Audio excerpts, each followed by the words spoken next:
अस्सलाम वालेकुम। आज हमारे इस बामकसद सफर का 11वां दिन है। इस सीरीज का मकसद सिर्फ इस्लाह यानी सुधार और दीन की सही समझ हासिल करना है। आज हम हजरत मूसा अलैहिस्सलाम और समंदर के वाक़े को समझेंगे। हम जो भी बात करेंगे वो सीधे कुरान और सुन्नत की रोशनी में होगी, ताकि हमारी नीयत और अमल दोनों बदल सके। मिस्र के मुआशरे में फिरौन का जुल्म उरूज पर था। वो बनी इसराइल के लड़कों को कत्ल करवा देता था। ऐसे खौफनाक हालात में हजरत मूसा अलैहिस्सलाम की पैदाइश हुई। अल्लाह ने उनकी वालिदा के दिल में इल्हाम किया कि बच्चे को एक संदूक में रखकर दरियाए नील के हवाले कर दे। अल्लाह की तख्लीक और उसकी हिकमत देखिए। जो फिरौन मासूम बच्चों का कातिल था, अल्लाह ने उसी के महल में हजरत मूसा अलैहिस्सलाम की परवरिश का इंतजाम कर दिया।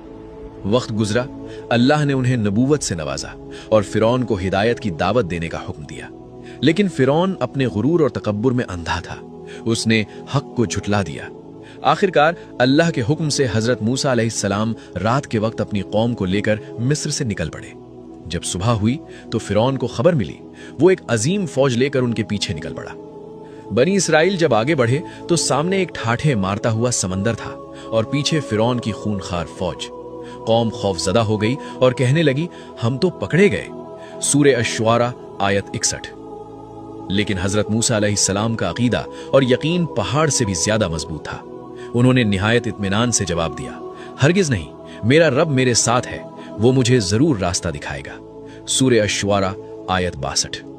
अल्लाह का हुक्म हुआ कि अपना असा यानी लाठी समंदर पर मारो। जैसे ही लाठी पानी से टकराई, समंदर फट गया और पानी के दोनों हिस्से बड़े पहाड़ों की तरह खड़े हो गए। अल्लाह ने अपने नेक बंदों के लिए समंदर के बीच से खुश्क रास्ता निकाल दिया। बनी इसराइल तो पार हो गए, लेकिन जब फिरौन अपनी फौज के साथ उस रास्ते पर उतरा तो अल्लाह ने पानी को वापस मिलने का हुक्म दे दिया। फिरौन का वजूद उसी समंदर में गर्क हो गया और हक की फतह हुई। इस मुकद्दस रमजान हमें यह सीखना है कि हालात चाहे जितने भी खराब हों, जब इंसान का यकीन अल्लाह पर कामिल हो जाता है तो अल्लाह नामुमकिन को भी मुमकिन बना देता है। हमें अपने किरदार में वही यकीन पैदा करना है।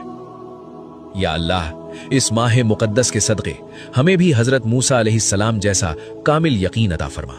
हमारी तमाम मुश्किलों में हमारे लिए आफियत के रास्ते निकाल दे। आमीन। अल्लाह हमारी नियतों में